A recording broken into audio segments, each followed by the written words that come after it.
David thought he had the perfect life, a loving wife, 2 wonderful kids, and a stable home. But when a single text shatters his world, he uncovers a web of lies and betrayal that turns his once idyllic marriage into a nightmare. As he dives deeper into the truth, his calculated revenge shakes the foundations of everyone involved, exposing secrets they hoped would stay buried. But as the dust begins to settle and David starts to rebuild, an unimaginable tragedy strikes, leaving him to grapple with loss and regret that no revenge could ever soothe. In a tale filled with suspense, heartbreak, and unexpected twists, Shattered Vows explores the devastating consequences of love, betrayal, and the fragile ties that hold families together. The house was quiet except for the faint hum of the air conditioning, a stillness settling in that usually meant peace. But tonight, my mind churned, unable to find rest. Elena had long since gone to bed, her absence in our room as pronounced as her growing emotional distance. I stared at the ceiling, the shadows from the streetlights outside flickering faintly. Something was wrong. We had always been close, Elena and I. She was my rock, my partner in building the life we dreamed of, a sprawling suburban home, 2 bright-eyed children, and a routine that felt both comforting and fulfilling. But over the last few months, there had been a shift, subtle at first. Her laugh didn't sound the same. Her glances didn't linger. She was preoccupied, distracted, and, more than once, had snapped at me over minor things. It wasn't like her. I tried to chalk it up to work stress. I wanted to believe that. I needed to. That night, as I rolled over to reach for my phone, I saw hers, glowing faintly on the nightstand. She had never been one to guard her phone, but lately, she'd kept it close. Too close. My stomach tightened as I hesitated. I told myself I wasn't that guy. I wouldn't invade her privacy. But then it lit up, a message preview flashing briefly before disappearing. Can't wait to taste you again tomorrow, love. My breath caught, and the room seemed to close in around me. The name next to the message, Ryan. I felt as though the ground beneath me had shifted. I tried to rationalize it, a misunderstanding, a joke. Anything but what my gut was screaming at me. Elena stirred slightly but didn't wake. The phone sat there, its silence now deafening. I stared at it for a long moment, debating whether to unlock it, to see if there was more. But I couldn't bring myself to do it. Not yet. If this was what I feared, I needed more than a single text to confront her. I needed to be sure. The next morning, Elena was already dressed when I woke up. She smiled at me, a faint, practiced smile, and said something about a client meeting. I nodded, playing along, though the text replayed in my mind like a looped recording. Over breakfast, as she chatted about her day, I studied her carefully. Every gesture, every word felt rehearsed, as though she were reading from a script. After she left, I sat at the kitchen table, staring at my untouched coffee. I'd spent years building a life with this woman, trusting her, believing in us. The idea that she could betray me, it was almost too much to bear. But my instincts screamed otherwise. I needed to know the truth. I'm an IT professional by trade, and my skills weren't limited to office hours. That afternoon, I installed software on her devices, tracking her messages and emails. It was easy enough, a simple program that would let me monitor her phone without her ever knowing. I hated myself for doing it, but I hated the thought of being blindsided even more. Days passed, and Elena's behavior remained the same, loving, attentive, yet distant in a way that didn't add up. Then the first message came through, a thread between her and Ryan. It wasn't just casual. It was intimate. Pictures, plans, declarations of love. It was worse than I'd imagined. I stayed silent, my anger bubbling beneath the surface. Confronting her immediately would give her a chance to lie, to deny it. Instead, I started collecting evidence. Each message, each email, was a nail in the coffin of my trust. I watched as they planned their next rendezvous, claiming they had meetings while arranging for time at a hotel. The worst part wasn't even the betrayal itself. It was the ease with which she lied to me daily. The way she kissed me goodnight, tucked our children into bed, and went about her life as though nothing was wrong. I couldn't reconcile the woman I loved with the one who was capable of such deceit. But love is a funny thing. Even in my anger, I found myself hoping for a reason to forgive her, for some explanation that would make it all make sense. That hope was what kept me quiet. Until one night, when her lies crossed a line I couldn't ignore. We were sitting on the couch, the kids asleep upstairs. She was scrolling through her phone, smiling faintly at something. Probably another message from Ryan. I looked at her, really looked at her, and felt a pang of grief for the life we'd built, now crumbling beneath us. "Elena," I said, keeping my voice steady, "do you love me?" She looked up, startled. "Of course I do. What kind of question is that?" "I don't know. Lately, you've seemed distant." She laughed, brushing it off. "Work's been crazy. You know how it is." I nodded, forcing a smile. "Yeah, I know how it is." She leaned over, kissing my cheek, and went back to her phone. I stared at the screen as she typed, my chest tightening with every tap of her fingers. I wanted to snatch the phone from her hands, to demand an explanation, but I held back. Not yet. Instead, I planned. If she thought I was clueless, that was my advantage. I'd wait for the right moment to confront her, to expose her lies in a way she couldn't deny. Until then, I'd play the role of the oblivious husband, biding my time. That night, as she slept beside me, I lay awake, staring at the ceiling. Betrayal has a way of sharpening your senses, of making every moment feel heavier than it should. I knew what I had to do, and there was no turning back. Elena had made her choice. Now it was my turn. The morning after my resolve hardened, I woke with a strange calm. The decision had been made, and the weight of uncertainty had shifted into a focused determination. Elena was already in the kitchen, her back to me as she prepared coffee. She wore one of her tailored suits, the kind that emphasized her elegance and confidence, a confidence that now seemed hollow to me. I greeted her with a kiss on the cheek, my actions as rehearsed as hers. She turned and smiled, that familiar glint in her eye almost convincing me of its sincerity. But now I knew better. Every interaction was an act, every word laced with deceit. I sipped my coffee and played the role of the loving, trusting husband, all while mentally cataloging the steps I'd take to bring her lies crashing down. Long day ahead? I asked, glancing at her phone on the counter. She nodded, brushing a strand of hair behind her ear. Back-to-back meetings. I probably won't be home until late. I smiled. Busy as ever. Don't work too hard. She laughed lightly and kissed me goodbye before grabbing her bag. I watched her leave, her heels clicking on the tile floor, and felt a pang of bitterness. This was the woman I'd built my life with, the one I trusted to be my partner. And now she was walking out the door to meet another man. Once she was gone, I set my plan into motion. I called in sick to work, though in reality, I wasn't leaving the house.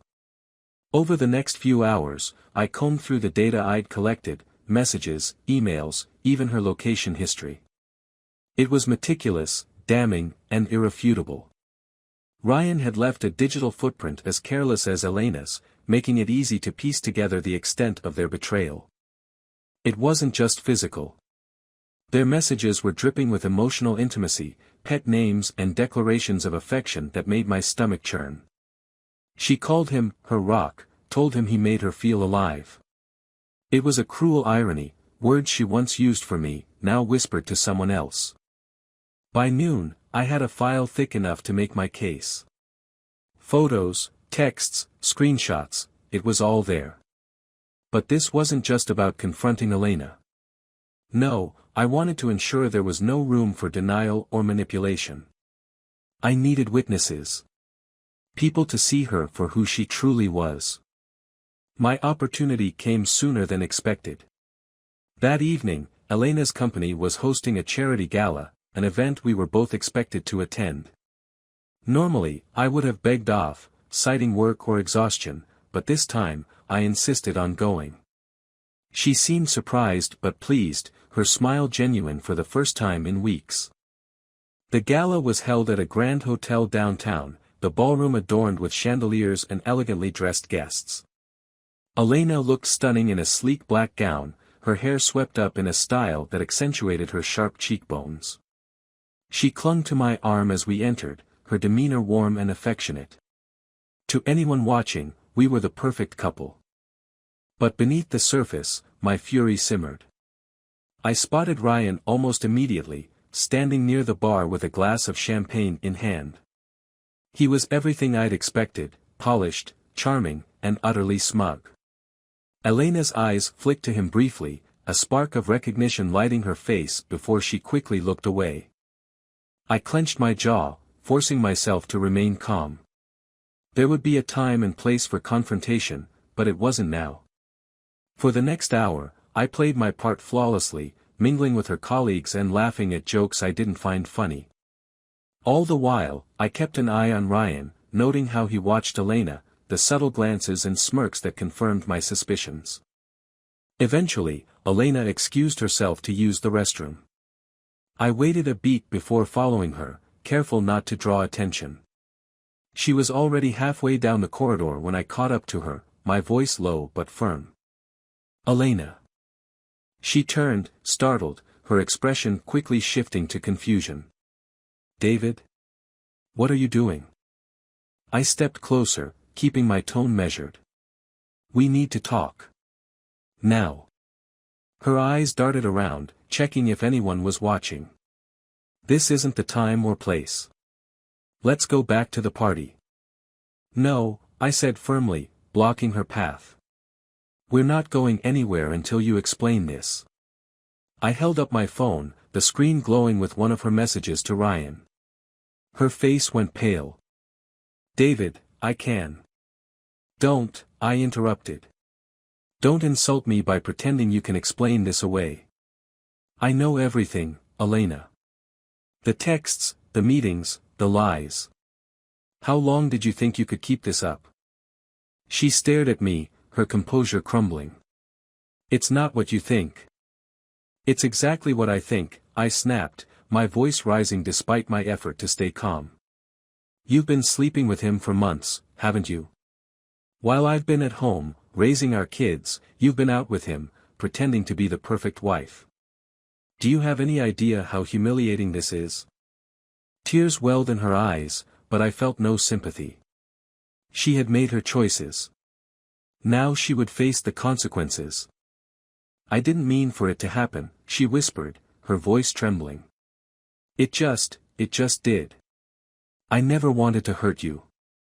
I laughed bitterly. "You didn't want to hurt me.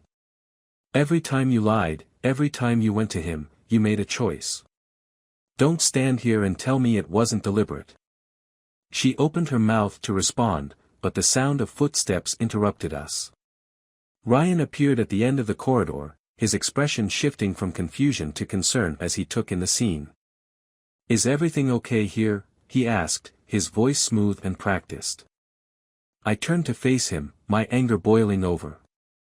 "Perfect timing. Maybe you'd like to join this little chat.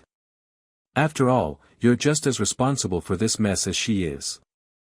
Elena gasped, stepping between us. "David, please." "No," I said, cutting her off. "You've had your say. Now it's my turn." Ryan raised his hands defensively. "Look, I don't think this is the place for." "Shut up," I growled, my fists clenched. "You don't get to play innocent here.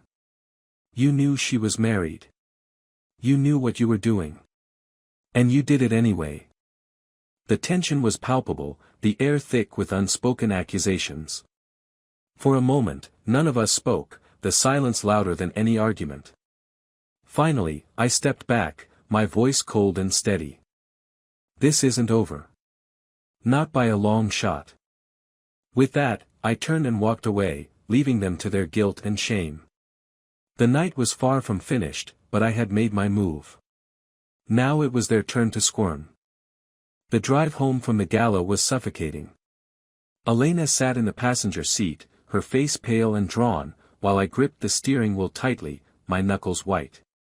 The tension between us was palpable, every passing mile filled with unspoken accusations and shattered trust. I didn't look at her, didn't acknowledge her occasional glances in my direction. My focus was on the road ahead, both literal and metaphorical. Once we arrived home, she hesitated, lingering by the car as though hoping to delay the inevitable confrontation. I didn't wait for her, pushing open the door and heading straight inside. The house was silent, the kids fast asleep upstairs, oblivious to the storm brewing beneath their roof. "David," Elena called softly, stepping into the foyer. Her voice was tentative, as though testing the waters. I turned to face her, my expression cold. "We're not doing this tonight. I need time to think. But we need to talk." "No," I cut her off sharply. "You need to think. About what you've done. About how you've destroyed everything we built. I don't want to hear your excuses, Elena. Not right now." She opened her mouth to protest but seemed to think better of it. Instead, she nodded slowly, tears glistening in her eyes. "I'll sleep in the guest room." I didn't respond, turning and heading to the living room. I needed space, needed to process the whirlwind of emotions threatening to consume me. Grabbing a bottle of whiskey from the cabinet, I poured myself a generous glass and sank into the couch. The house felt too big, too quiet, every shadow reminder of the life we'd shared and the betrayal that now defined it. I replayed the events of the gala in my mind, each detail cutting deeper than the last. Her face when I confronted her, the panicked glance she'd exchanged with Ryan, the stammered apologies, it was all seared into my memory. But what haunted me most was the realization that this wasn't a one-time mistake. This was a calculated betrayal, a series of choices made without regard for me, for our family, for the life we built together. The whiskey burned as it went down, a fleeting distraction from the ache in my chest. I wanted to smash something, to scream, to make her feel even a fraction of the pain she'd inflicted on me. But I couldn't. Not yet. Anger, though satisfying, wasn't enough. If I was going to confront her fully, I needed to be in control. The next morning, I woke with a pounding headache and a renewed sense of determination. Elena was already awake, the guest room door slightly ajar.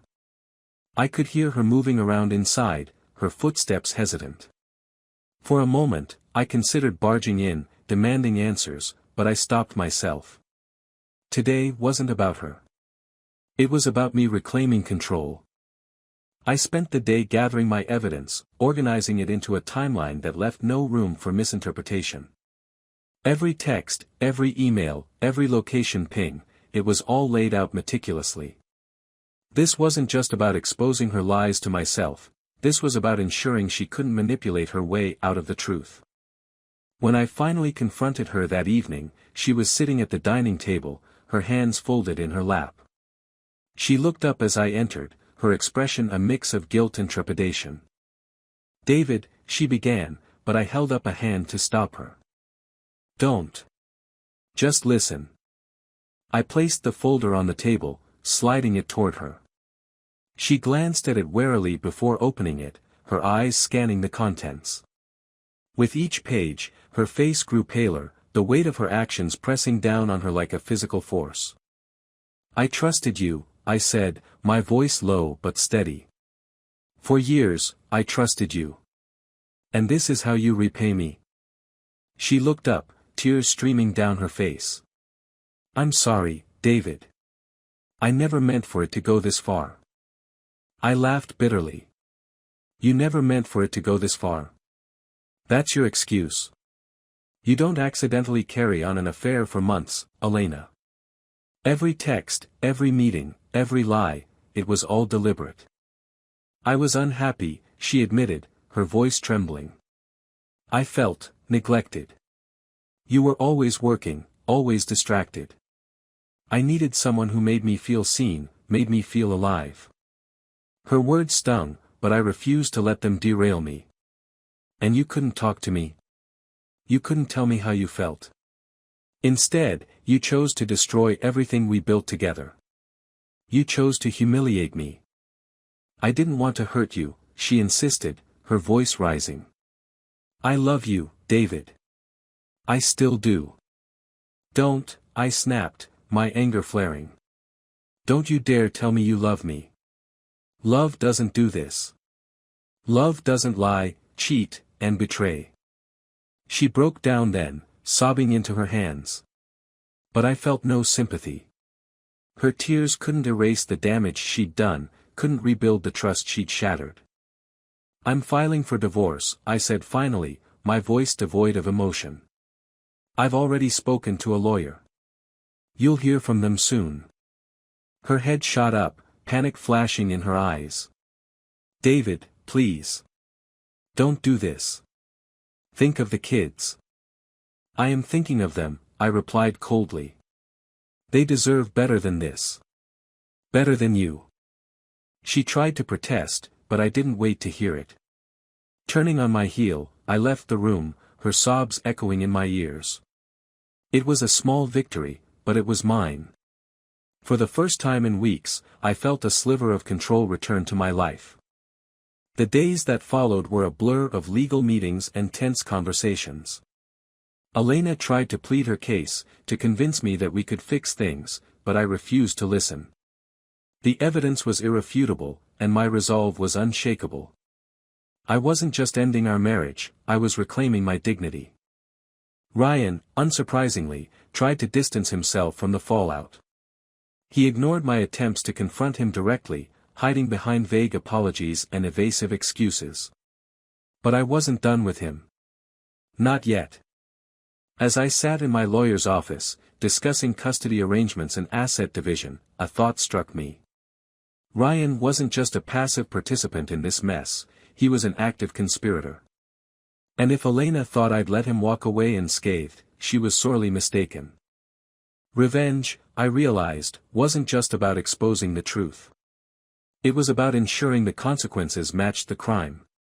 And as I plotted my next move, a sense of grim satisfaction settled over me. They had played their game. Now it was my turn. The days after my confrontation with Elena were chaotic. On the surface, life carried on as usual, the kids went to school, work meetings filled my calendar, and the world outside seemed blissfully unaware of the war brewing in my home. But inside, every moment was consumed by the fallout of Elena's betrayal. She alternated between guilt and defiance. Some days, she cried, begging for forgiveness and insisting we could fix things. Other days, she tried to justify her actions, blaming my long hours at work, my supposed lack of attention. I listened to none of it. Her excuses only deepened my resolve. The trust was gone, shattered beyond repair. Now, I focused solely on protecting what mattered, our kids and my dignity. But there was one loose end I couldn't ignore, Ryan. Elena's affair partner had gotten off far too easily, avoiding confrontation at the gala and disappearing into the shadows of his comfortable life. He'd been just as complicit in this betrayal as she was, and I wasn't about to let him walk away without consequences. Revenge was no longer just a thought, it was a necessity. The first step was research. I knew Ryan worked at Elena's firm, but I needed more, details about his role, his reputation, his vulnerabilities. A few discreet conversations with my contacts in the business world yielded plenty. Ryan was an ambitious mid-level executive, respected by some, envied by others. He had a reputation for being smooth, charming, and ruthless when it suited him. But he wasn't invincible. One detail stood out, Ryan was engaged to a woman named Sarah. They'd been together for 3 years, with a wedding planned for the fall. I couldn't help but smirk at the irony. The man who'd so casually destroyed my marriage was preparing to step into one of his own. It was poetic, really. And it gave me the leverage I needed. I debated how best to approach Sarah. A direct confrontation seemed cruel, but she deserved to know the truth about the man she was marrying. After some thought, I decided on a different route, a carefully crafted package of evidence. Photos, screenshots, text logs, it was all there, neatly organized and accompanied by a letter explaining everything. I wasn't vindictive enough to relish her pain, but I couldn't let her walk into a marriage built on lies. The package was mailed anonymously, with no return address. I didn't expect a response, nor did I need one. Simply knowing Ryan's carefully constructed life would soon be unraveling was enough. Meanwhile, at home, the tension with Elena grew unbearable. The kids were perceptive, sensing the shift in our dynamic even as we tried to shield them from the worst of it. Emma, our eldest, asked one evening, "Are you and Mom okay?" I forced a smile, kneeling to meet her gaze. "We're fine, sweetheart. Just going through some grown-up stuff. Don't you worry about it." Her brow furrowed, but she nodded, accepting my answer. It broke my heart to see her so concerned. They deserved stability, love, and a sense of safety. That was what I needed to focus on now. Elena, for her part, tried to play the role of the devoted mother, but it felt hollow. Every interaction was tinged with the knowledge of her betrayal. I couldn't look at her without seeing the lies, the infidelity, the sheer disregard for our family. She could cry all she wanted, but it wouldn't change the facts. The divorce proceedings moved forward swiftly. My lawyer, a no-nonsense professional named Linda, was a godsend. She approached the case with laser-focused precision, ensuring my interests, and those of our children, were protected. Elena balked at the terms, particularly the custody arrangements, but she was in no position to fight. Her affair and my mountain of evidence left her without much leverage. "You're doing the right thing," Linda assured me during one of our meetings. "This is about protecting your future. Don't let her guilt you into settling for less." I nodded, grateful for her support. But as much as I tried to focus on the future, the past still loomed large. Every day brought a new wave of memories, reminders of the life I thought we'd shared. It was like mourning a death, only this time, the ghost was still living under my roof. A week after mailing the package to Sarah, I received an unexpected call. The voice on the other end was trembling. "Is this David?" she asked, her tone uncertain. "Yes," I replied cautiously. "Who's this?" "It's Sarah. Ryan's fiancée. I got your package." There was a pause, and I could hear the emotion in her voice. "Thank you for telling me. I had no idea. He's been lying to me this whole time." I sighed, unsure how to respond. "I'm sorry you had to find out this way. I just thought you deserved to know the truth." "No, I'm glad you told me," she said firmly. "I've already confronted him. He tried to deny it at first, but your evidence was thorough. There was no way out." "And what now?" I asked, though I already knew the answer. "I've called off the wedding," she said, her voice steady now. "I won't marry someone who could do this. To me, to you, to your family." I felt a pang of sympathy for her, a stranger caught in the same web of betrayal. "You deserve better, Sarah. I'm sorry this happened." "Thank you," she said quietly. "And, good luck, David. I hope you find peace." I hung up, a strange mix of emotions swirling within me. Satisfaction at seeing Ryan's life crumble, but also a deep sadness for Sarah. She didn't deserve this any more than I did. The fallout was swift and brutal. Word of Ryan's affair spread quickly through the office, thanks to Sarah's willingness to speak up. Elena called me in a panic one afternoon, her voice frantic. "David, what did you do?" she demanded. I played dumb. "What are you talking about?" "Ryan's been demoted. Everyone at work knows about the affair. They're treating me like a pariah." I felt no sympathy. You brought this on yourself, Elena. Actions have consequences. You're destroying my life, she yelled, but I remained unmoved. You destroyed mine first, I said coldly. Now you get to live with the fallout. She hung up, leaving me with a sense of grim satisfaction. For the first time in months, I felt like I was regaining control. Ryan and Elena had made their choices, and now they were paying the price. But this wasn't just about revenge. It was about rebuilding, about finding a way forward. For me, for my kids, for the future I still believed in. The road ahead wouldn't be easy, but for the first time, I felt ready to walk it. The days turned into weeks, and though the storm of betrayal had subsided, the aftermath lingered like a shadow over my life.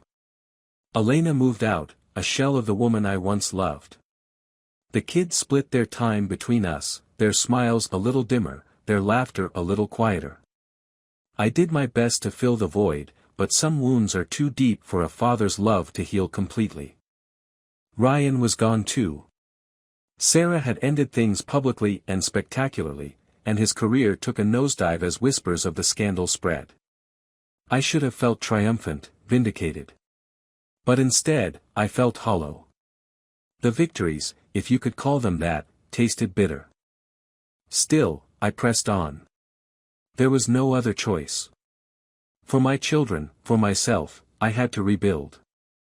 I threw myself into my work, into creating a new normal for Emma and Jack. The house felt emptier without Elena, but it also felt safer. Peaceful. I began to think that maybe, just maybe, we could move forward. It was a crisp autumn evening when everything changed. Emma and Jack were staying with Elena for the weekend, a rare stretch of quiet that I'd planned to spend working on overdue projects around the house.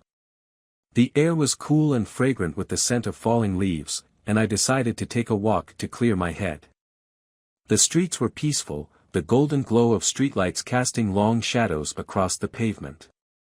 As I strolled, I found myself reflecting on everything that had happened, the betrayal, the fallout, the fragile hope of a new beginning. For the first time in months, I felt a flicker of contentment. I was surviving. I was healing. When I returned home, the stillness felt welcoming. I poured myself a drink and settled into the couch, letting the silence wrap around me like a blanket. The kids had left their toys scattered around the living room, a charming chaos that reminded me of them. I smiled, imagining their laughter when they returned. My phone buzzed on the coffee table, breaking the quiet. I frowned, wondering who would be calling so late. The screen lit up with an unknown number. Hello. I answered. The voice on the other end was shaky, urgent. Mr. David, this is Officer Hernandez from the City Police Department. Are you the father of Emma and Jack? The blood drained from my face. Yes. What's going on? Are they okay? There was a pause, a moment so heavy I thought the world had stopped. Then the officer spoke, his voice heavy with regret. There's been an accident. A collision on Highway 14. Your ex-wife's vehicle was involved. I gripped the edge of the couch, my knuckles white. Are they hurt? He hesitated, and the silence was more devastating than any words could have been. I'm sorry, Mr. David. Both children and your ex-wife were pronounced dead at the scene. The glass slipped from my hand, shattering on the floor, but I barely noticed. My breath came in short, shallow gasps, my vision blurred by tears. No. This couldn't be real. It couldn't be happening. I need to see them, I stammered. Where are they? He gave me the location of the hospital where they'd been taken, and I barely remembered driving there. The world outside was a blur of lights and noise, my mind consumed by a single, agonizing thought: they were gone. My babies. My family. When I arrived, the sterile smell of the hospital hit me like a wave. A nurse led me to a small room where a grief counselor was waiting.